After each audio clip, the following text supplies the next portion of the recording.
କାଳିଆ ତାର ଏତେ ଜ୍ଞାନ କୋଉ ଦିନଠୁ ହେଲାଣି କାଇଁ ମୁଁ ଜାଣିନି। ମତର ଭାଗବତ ଧର୍ମ କହୁଛ ଆମକୁ ଭାଗବତ ଚାରି ବଡ ବଡ ପଣ୍ଡିତ ମଣ୍ଡଳୀ ଶୁଣୁଥିବେ ଯାଇ ମନ ଆପଣମାନଙ୍କୁ କଲ୍ୟାଣ କରିବେ ପ୍ରଭୁ କାଳିଆ ଗଞ୍ଜନ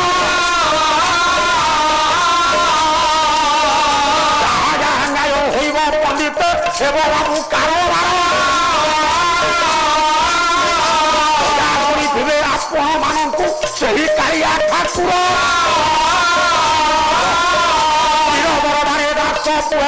କରୁଅଛି ନିବେଦନ ଆନନ୍ଦ ସାଗରେ ପଣ୍ଡିତ ମଣ୍ଡଳୀ ଦେବ ହରିବୋଲ ସାଙ୍ଗ ହରିବୋଲ ସଙ୍ଗତରେ ମା ମାନେ ଦେଉଥିବ ହୁଳ ହୁଳି ତାନେ ସଭାଏ ପଡ଼ିବ ପଡ଼ିବ ବାବୁ ଛୁରୀ ଆନନ୍ଦ ସାଗରେ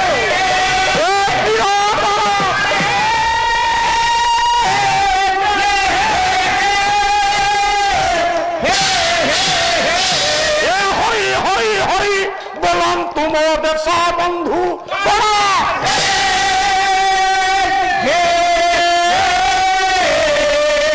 হুড়ি দিও তুম মা ভৌরী গণ বিপদ পড়িলে রক্ষন্তু এ বিপদ পড়িলে তারন্তু মো বাবা শ্রীমন শ্রী শক্তি নারা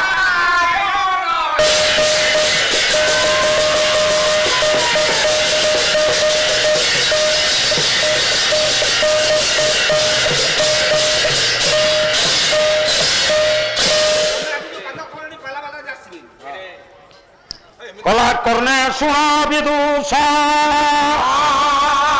এবে অমিয় সুধা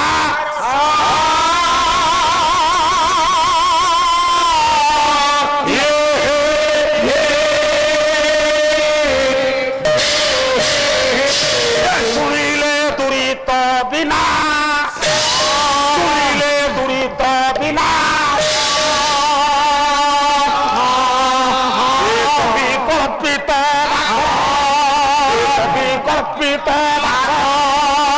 লঙ্কা নামে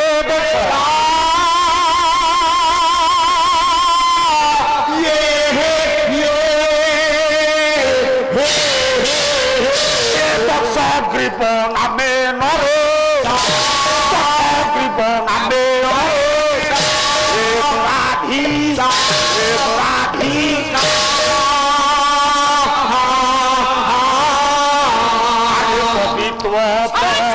ভুগু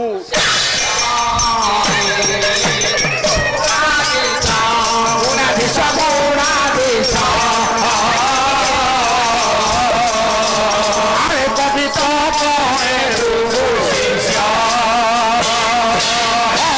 মানরে লীলা দশ আরে মানরে লীলা দশ আরে পরিপূজা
ଇଆଡେ କୁଆଡେ ମୁଁ ତାର ଗୋଟେ ବଡ ଭାଇ ହେବି କଣ କହୁଛି ଦେଖିବା ଇଆଡା ରାଜୁ ଇଆଡା ଆଉ ହାଡ ଯିବିନି ସାରେ ସାର୍ କେତେଟା ପଇସା ବୁଢା ନବ ଯେ ତଳେ ଗଳି ଯାଉଛି ଆସେ ଇଆଡା ବୁଢାକୁ ଲାଜ ଲାଗୁନି ଭଇଆ ମତେ ମୃଦଙ୍ଗରେ ବାଡେଇବ ହଁ ଆମକୁ ସେ କହୁନି ବୋଲିକିରି ଗୋଟେ ଚଳି ଯାଉଛି ତାର ମୁଁ ଆଉ ଚଳୁଛି ତ ମନ କାହିଁ ଦୁଃଖ କଲୁ କଣ ଚଳୁଛି ପଚାରୁନି କଣ ଚଳୁଛି ତାର ମୋର ଆମେ କଣ ହବୁ ଦି ଭାଇ ହବୁ ଦି ଭାଇ ତମେ ତା ବାପା ଯେ ସେ ମୋ ବାପା ନୁହେଁ ତମ ବାପା ନାଇଁ ତା ବୋଉ ଯେ ସେ ମୋ ବୋଉ ନୁହେଁ ସେ ତମ ବୋଉ ତା ଭାଇ ଯେ ସେ ମୋ ଭାଇ ନୁହେଁ ଭାଇ ତା ମାମୁ ଯେ ସେ ମୋ ମାମୁ ତମ ମାମୁ ତା ମାଇଁ ଯେ ସେ ମୋ ମାମୁ ତମ ମାଇଁ ତା ସ୍ତ୍ରୀ ଯେ ସେ ମୋ ସ୍ତ୍ରୀ ଚୁପ କଲା ତା ସ୍ତ୍ରୀ ଯେ ମୋ ସ୍ତ୍ରୀ ହଁ କହୁଛି ତମ ବୟସ କେତେ କହିଲା ତା ସ୍ତ୍ରୀ ଯିଏ ମୋ ସ୍ତ୍ରୀ ନୁହଁ ହେଲା ନାଇଁ ଆଉ ଖାପଉଛୁ ବୁଢା ସନମାନୀୟ ମୋର ଗୁଣିଗ୍ରାହୀ ବିଦଗ୍ଧ କଦମ୍ବ ସନମାନିଆ ମୋର ଭଗବତ ପ୍ରେମୀ ସଜନ ମଣ୍ଡଳୀ ସନମାନିଆ ମାତୃକଳ୍ପ ଭଗ୍ନିକଳ୍ପ ମୋର ମା ଭଉଣୀ ଆଜି ଆପଣମାନଙ୍କ ନିକଟରେ ବେରମ ରାମାୟଣରୁ ଗୋଟାଏ ପଦ ମୁଁ ମୁଖବନ୍ଧ ଦେଇଛି ଆଜ୍ଞା ରାମାୟଣ କଥା ଅମୃତ ସାଗର ରାତି ପାଇଲେ ଆଜ୍ଞା ନବମୀ ପ୍ରଭୁ ରାମ ଠାକୁରଙ୍କର ଜନ୍ମ ଏ ରାମଙ୍କର କେତେ ରାମ ମନ୍ଦିର ଅଯୋଧ୍ୟା ମନ୍ଦିରରେ କେତେ ମହୋତ୍ସବ ହବ ଆଜ୍ଞା ଆଜ୍ଞା ରାମ କଥା ଆଜି ଆମେ ଶ୍ରବଣ କରିବା ମୁକ୍ତି ପାଇବା ଏ ରାଜୁ ଆଜ୍ଞା କେତେଟା ରସ ଅଛି କହିବୁ ଏ ପୁରାଣ ପୃଷ୍ଠରେ ରସ ମତେ ପଚାରୁଛ ହଁ ମହୁଲି ରସ ହଁ ଖଜୁରୀ ରସ ହଁ ତାଡ଼ି ରସ ହଁ କେତେ ପ୍ରକାର ରସ ଆଖୁ ରସ ଆ ତୁ ତ ଏଗୁଡା ପିଉଛୁ ତେଣୁ ରସ ବିଷୟରେ ଜାଣିଛୁ ଆଉ କଣ କଣ ଖରାପ ଜିନିଷ ପିଇଲେ ଖରାପ ହଁ ନାଇଁ ଭଲ ନାଇଁ ନା ଯାଉନ କଣ ଭାଗବତ ତମେ ପଢିଛ ଭାଗବତ କଣ ଭାଗବତ ଭାଗବତରେ ମଦ ବିଷୟ ତ ତମେ କହୁଛ ମୋର ପିଇଛି ବୋଲିକିରି ହଁ। ମଦରେ କଣ ଲେଖା ହେଇଛି କଣ ଲେଖା ହେଇଛି ଠାକୁରକୁ ନାରଦ ପଚାରିଲେ ହଁ କହିଲେ ପ୍ରଭୁ ଆପଣ କୋଉଠି ରୁହନ୍ତି ହଁ ହଁ ଆପଣ କୋଉଠି ରୁହନ୍ତି କୋଉଠି ରହନ୍ତି ଠାକୁର କହିଲେ ନାହ ତ୍ରିଷ୍ଠାମି ବୈକୁଣ୍ଠେ ଯୋଗିନା ହୃଦୟ ନଚ। ମଦ ଭକ୍ତା ଯତ୍ର ଗାନ୍ତି ତତ୍ର ତ୍ରିଷ୍ଠାମି ନାରଦ। ଯେ ନାରଦ ମୁଁ ବୈକୁଣ୍ଠରେ ନଥାଏ ନା, ନା। ଯୋଗୀ ମାନଙ୍କର ହୃଦୟରେ ନଥାଏ ଥାଏ। ମଦ ଭକ୍ତା ମଦ ଭକ୍ତା ମାନେ? ଯୋଉମାନେ ମଦର ଭକ୍ତ ମୁଁ ତାଙ୍କରି ପାଖରେ ସଦା ଆଉ କଣ ମଦର ଆଉ ପାଳିଆଟାର ଏତେ ଜ୍ଞାନ କୋଉ ଦିନଠୁ ହେଲାଣି କାହିଁ ମୁଁ ଜାଣିନି କାହିଁ ଖରାପ ତମେ ମଦର ଭକ୍ତ ଭାଗବତ ପଢିଛ ଭାଗବତ ଧର୍ମ କହୁଛ ଆମକୁ ଭାଗବତରେ କଣ ଲେଖିଛନ୍ତି ଭାଗବତରେ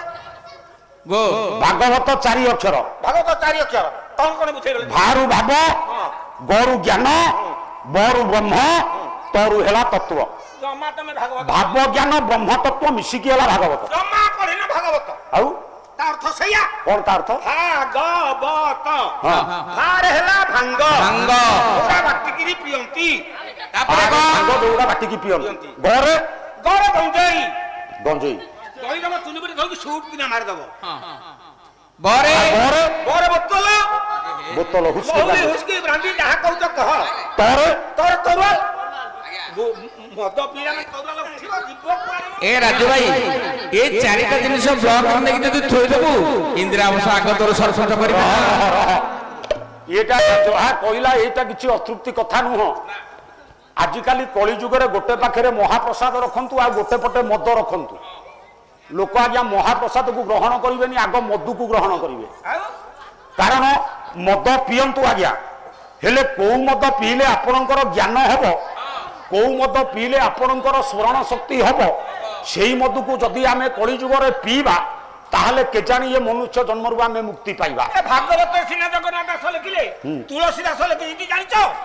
କଣ ଲେଖିଲେ କହିଲେ ଗୋରସ ଗଲି ଗଲି ଫେରେ ସୁରା ବୈଠେ ବିକା ସାଲା କା ଉତ୍ତମ ଖାନା ଖିଲାओ ବାପ କି ନଦେ ରୋକା କ୍ଷୀର ଗୋଟେ ଜିନିଷ ବଜାରରେ ବୁଲେଇକି ବିକ୍ରି ହଉଛି ଗ୍ରାହକ ନାହାନ୍ତି ନବାକୁ ଆଜ୍ଞା ନାଇଁ ମଦ ଗୋଟେ ଜିନିଷ ସେତିକ ଝରଣା କୂଳରେ ସଂସ୍ଥାନ ଭିତରେ ପାହାଡ ଭିତରେ ମୁଗ ବିଲ ଭିତରେ ବିକା ହଉଛି ତା ଗ୍ରାହକ ଯାଇକି ତା ପାଖରେ କିବା ରାତି ଯାଇକି ପହଞ୍ଚିବେ ନା ଆଉ ତାହେଲେ କୋଉଟା ଦାମିକା ହେଲା କହିବେ ଠିକ ଠିକ ଠିକ। ମଦଟା ଦାମିକିଆ ଶୁଣୁ ହେଲେ କଣ ମଦ ସମସ୍ତେ ପିଉଛନ୍ତି ଯୋଉମାନେ ଜ୍ଞାନୀ ଯିଏ ପଣ୍ଡିତ ଯିଏ ଭଦ୍ର ସେମାନେ କେବେ ମଦ ପିଇବେନି ସେ କୋଉ ମଦ ପିଇବେ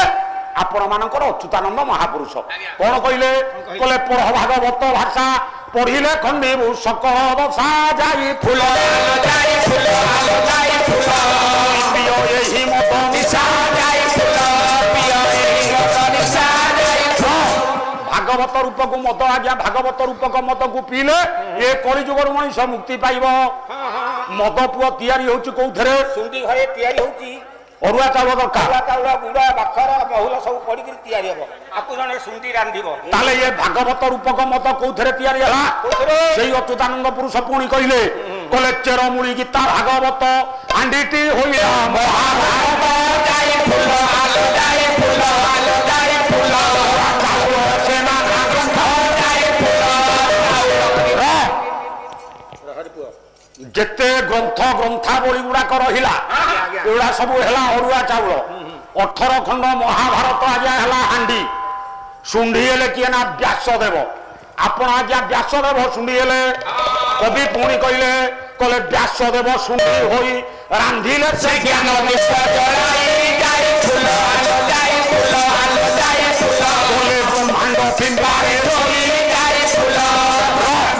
ବ୍ୟାସଦେବ ଶୁଣ୍ଡି ହେଲେ ଜ୍ଞାନ ରୂପକ ଦୀପକୁ ଜଳେଇଲେ ବ୍ରହ୍ମାଣ୍ଡ ରୂପକ ଫିମ୍ପାରେ ଥୋଇଲେ ଆକୁ ଖାଇଲା କିଏ ଏ ମଦକୁ ଖାଇଲା ରହ ତାକୁ ତ ଖାଇବେ କିଏ ବ୍ରହ୍ମାଣ୍ଡ ଫିମ୍ପା ଆଗ କୋଉଟା ଦେଖେ ଦେଖିଆ ବ୍ରହ୍ମାଣ୍ଡ ଆଜ୍ଞା ପୁରାଣର ମୁଖବନ୍ଧ ଦେଇଛି ଏ କଥାଟା ଆଲୋଚନା କରିଦେବି ତାପରେ ପୁରାଣ ଉପରକୁ ଯିବି ରହ ପୁଅ